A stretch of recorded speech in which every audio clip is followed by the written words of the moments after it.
Let's get straight to the point, Janine. How do you really feel about Connor? Do you truly love him? Janine hesitates, caught off guard by the abrupt question. It's not like they're rushing to get married, but they've decided after being together for a while.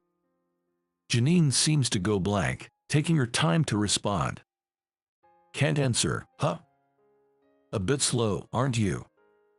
You are probably just after his money, but that's not going to happen. No parents and no education. Forget it. Marcus, Connor's father, glares at her. Her eyes fill with tears and she looks down. The awkward silence is palpable as he doesn't say anything further. He seems frozen in time, his eyes wide open. When I follow his gaze, I realize it's fixed on something behind me. My name is Shane Keener. I work as a surgeon in a general hospital. People might think I've had an easy ride, but it's been anything but. When I was 15, my parents died in a car accident.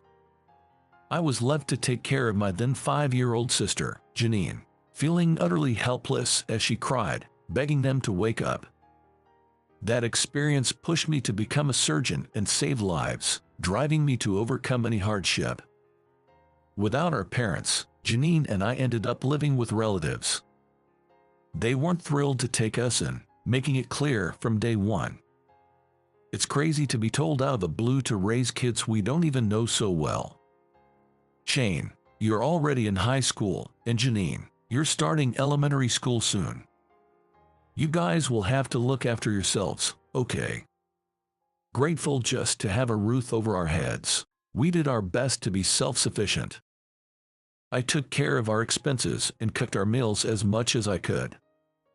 I studied hard, worked part-time after school, and looked after Janine, struggling to juggle everything. Despite my efforts, I didn't get into my first-choice university on the first try. After a gap year, I finally got into a local medical school, and I've managed to make it this far. From the outside, I might seem like someone who has overcome great odds, but it wasn't all my doing. Janine started helping around the house and even contributing financially from a young age. I'm gonna study hard and become a nurse at the same hospital as you. There were nights when she stayed up late studying with me. She's a kind soul who never forgets to show consideration for others. Today, we're going to meet her fiancé's family. I hear he's a fellow surgeon. I'm hopeful that after all her struggles, she's finally found some happiness, and we head to the meeting place. The fiancé, Connor, seems like a genuinely nice guy. Watching the two of them being affectionate to each other is heartwarming. As I truly wish for their happiness, Connor's father, Marcus' scrutiny quickly brings me back to reality. Excuse me, but I heard you lost your parents. You're the only family she's got, right? As a parent, I'm interested to learn about the family background of my son's potential wife. His suspicious look hurts my feelings, but I know we have to face it if we want to move forward. I agree.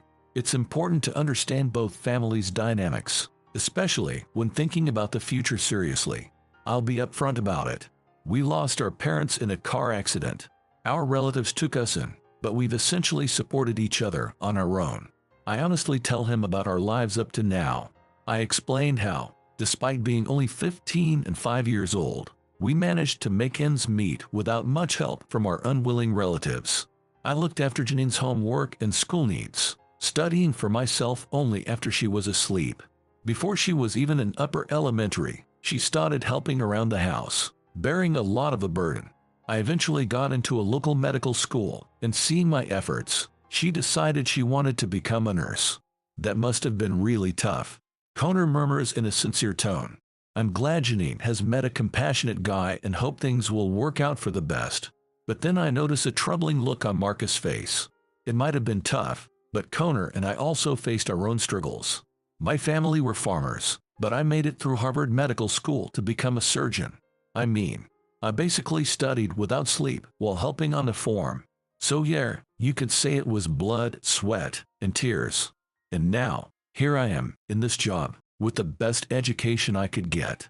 It's easy to use your family background as an excuse, but don't you think it's pathetic to seek sympathy that way? I can't respond to his harsh words. I hadn't intended to seek sympathy, but maybe that's how it sounded. I feel a mix of conflicting emotions. Connor looks stunned but stays silent. The air around us feels heavy, and Marcus must be uncomfortable, excusing himself to the restroom. I'm sorry about my dad. He's old-fashioned and cares a lot about family background. I'm sorry if he offended you, but please don't take it personally. His reassurance is a relief, and Janine's smile returns.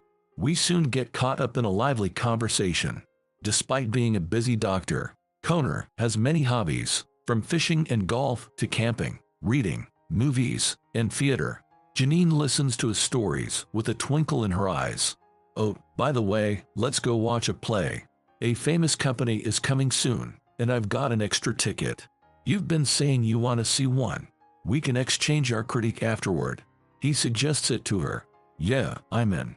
You know I've never been to one before, so I'd love to. I feel emotional seeing her happy and imagining a bright future for her. Just then, Marcus comes back to the table and harshly comments. Sounds like you guys are having fun. Connor tries to smooth things over and tells him, Janine's been wanting to watch a play, so I'm inviting her to the next one. Remember that extra ticket I've got? I'm gonna take her. Marcus reacts aggressively to this. What are you talking about? I've been looking forward to that performance. You can't just take her instead. But you said you weren't interested and to give the ticket away if someone wanted it. Besides, you never liked theater. I changed my mind. Those with a scholarly background should appreciate such cultural events. Think about who you're giving it to. Dad, that's way rude, you know. Anyway, it's okay, honey. If you go with him, that would make me happy too. Though she must be hurt, Janine doesn't show it and gracefully steps back. I'm boiling inside and want to intervene, but seeing her handle it maturely, I know I can't ruin the moment. Marcus smiles in satisfaction at her response. You're keeping to your place, I see. Relationships between people of different social standings have never been accepted. Maybe you should both think a bit more. Geez, Dad, what era are you living in? The way you've been talking is really bothering me. Can't you be a bit more considerate? What? I don't know what you're talking about. You had a little too much to drink. Go to the restroom and freshen up. Don't change the subject. I'm not even. Just go. Connor looks frustrated but stands up reluctantly to appease his father. With him gone, the atmosphere turns tense as the three of us face each other. Don't take it the wrong way. I care about my son, you know. I have something to say that requires him to step out. Let me get straight to the point. Janine, how do you really feel about Connor? Do you truly love him? Janine hesitates, caught off guard by the abrupt question. It's not like they're rushing to get married, but they've decided after being together for a while.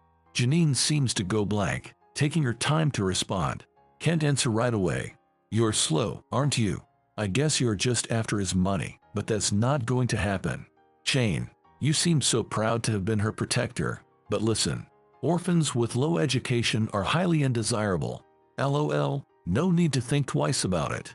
Before you start meddling with your sister, you'd better focus on improving your skills as a surgeon. After all, you're entrusted with people's lives, right? Saying sorry for the medical mistake won't cut it. With lower education, you gotta work extra hard, you know. His heartless speech makes Janine tear up. I can only stroke her back as she trembles. Connor returns, looking puzzled by the scene. I help Janine stand and say, Understood. You're exactly right. We'll work hard. Thank you for your time. Excuse us now. Connor tries to stop us, confused, but we force our way out. A month has passed since then. I don't know if Janine and Connor have been in touch, but she's been clearly down. Seeing her, I get a vague feeling that things aren't going well. However, it doesn't last long, and she gradually brightens up. She's always been positive by nature and doesn't like to make others worry about her. She knows that I will be concerned if she keeps looking gloomy. I'm aware of her feelings and don't go into it too deeply. Shane, I'll see you later. I've got some errands to run, but will be there for sure to learn from you. It's the day of a conference where renowned doctors are presenting on advanced medical practices and new technologies. I feel a mix of anxiety and excitement as I head over to the venue. Even when I arrive, I can calm down, so I walk to the restroom to steady myself. Then I hear a familiar voice behind me. Expanding your knowledge, I see. Well, that's expected, I guess. A doctor with a low education has to work harder to gain trust, right? I turn toward the voice and see Marcus. He must be here to learn as well, but he's wearing sandals and has no belongings with him. He's looking nothing like someone attending a conference. I feel contempt for him but respond politely, as ignoring him isn't an option. I'm hoping to make today productive for my future. I'd appreciate your honest feedback. That's not something someone like you should say. You want me to give you my thoughts on today. You sure have a complicated way of talking. I almost roll my eyes at his incomprehension. He has probably thrown away the agenda given at the entrance. Not wanting to waste time explaining, I excuse myself and move on. Finally, it's my turn to present. I never get used to standing in front of a crowd. Following the moderator's introduction, I walk toward the center of the stage, look around the room, and see Janine in the front row. She gives me a beaming smile and a clenched fist for encouragement. I nod back, scanning further, and notice a man in casual clothes at the back. His wide-eyed surprise at seeing me on stage makes me nearly laugh, easing my nerves. Thank you for your time. As you can see from my research, I'll discuss techniques to minimize surgical wounds and enable outpatient procedures. After losing my parents in a car accident, I felt powerless.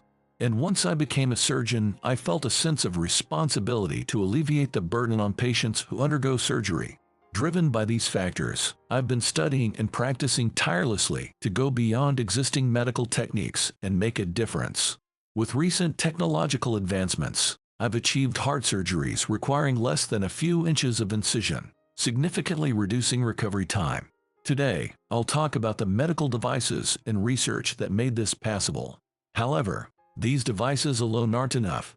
They require advanced medical skills, which have honed to a point where my techniques are considered almost miraculous worldwide. My goal is to save as many lives as possible with minimal impact on the body. But one person can only do so much. We need more advanced, versatile medical devices and higher skill levels across the board. The thundering applause tells me my presentation is well received. I step down from the stage, feeling accomplished. The conference continues with more engaging presentations. I absorb as much as I can, eager to learn from others. Each presentation is fascinating, and I find myself wishing to speak to the presenters in person. Some of the doctors are thinking the same, and after the conference, we stay back discussing for a long time. I apologize to the venue staff for dragging their work hour and am about to leave when I hear my name called out. When I see the person who stopped me, I notice myself smirking. Shane, I'm surprised. I didn't expect you to be presenting at this conference. I'm still learning and need to work harder. I'd appreciate your feedback. I'm sure you have thoughts on my presentation, given my low educational background. Marcus stammers, clearly uncomfortable. Maybe I'm being too harsh, but I don't apologize and head for the exit. By the way, how's Janine doing? I haven't seen her since then and have been wondering. I don't want to deal with him, but his question irks me. I'm surprised you'd ask about her. You said orphans with low education are highly undesirable, remember? And you accused her of being a gold digger. You hurt her deeply, and she was down for a long time. Anything else you want to know? I say what I need to and glare at him. He doesn't respond, and an eerie silence settles between us. He just stands there, wide-eyed, but his focus is actually on something behind me. Is what you said true? I turn in the direction of the voice and see a stranger. He's surrounded by assistants by his side, indicating he's someone important. Richard, I didn't realize you were here. It's good to see you. Never mind. I come to thank Shane for his excellent presentation. But I can't believe what I just heard. Did you really say such awful things to this brilliant surgeon? The man turns out to be the director of the hospital where Marcus works. His face turns white as he desperately tries to defend himself. Absolutely not. It was just a misunderstanding. I never meant to hurt him. I don't want to hear excuses. It seems you've hurt his family as well. I've heard complaints about your behavior toward patients before. I defended you every time, but clearly, I was wrong. I need to reconsider your position. Ignoring Marcus, please. Richard approaches me. I'm deeply sorry for the disrespect you faced. I apologize on his behalf. And thank you for your outstanding research presentation. I'd love to discuss it further, but another time. He shakes my hand firmly before leaving, while Marcus stands there, stunned. I continue treating patients and providing training opportunities for both new and veteran doctors to learn the latest medical techniques. Thank you for having me today. I'm eager to learn, Marcus says politely at one of these training sessions. On this day, we set up an opportunity to show the actual surgery on a patient. When Marcus hears about this, he goes out of his way asking for permission to participate and study under me. The surgery goes smoothly, and participants express their admiration. That was incredibly educational. I don't think I could do it yet, but I'll definitely apply what I learned. Seeing his earnest expression, I respond kindly. I couldn't do this from the start either. With passion and effort, anyone can improve. That's why I believe academic background doesn't matter much. He hesitates a moment but replies genuinely. You're right. I was wrong. I was arrogant about my education and lost sight of what truly matters. Thank you for making me realize that. I'm deeply sorry for hurting you and Janine. I'm truly happy about his change of heart, feeling a weight lift from my chest. I think I'll never forget this day. 2 years have passed since that painful meeting. Janine looks more beautiful than ever at her wedding. After that day, Connor couldn't let her go, apologized for Marcus' rudeness, and expressed his desire to be with her. Although Janine tried to distance herself from him, she couldn't either, and they had gotten back together. Now, their wedding is about to begin. Connor, she's my precious sister. Please take good care of her. I will. I'll make her happy. We shake hands firmly, with Janine watching and smiling. The wedding staff then guides us toward the ceremony. Shane, thank you for everything. No, thank you for all the support. Now, focus on your new family and be happy.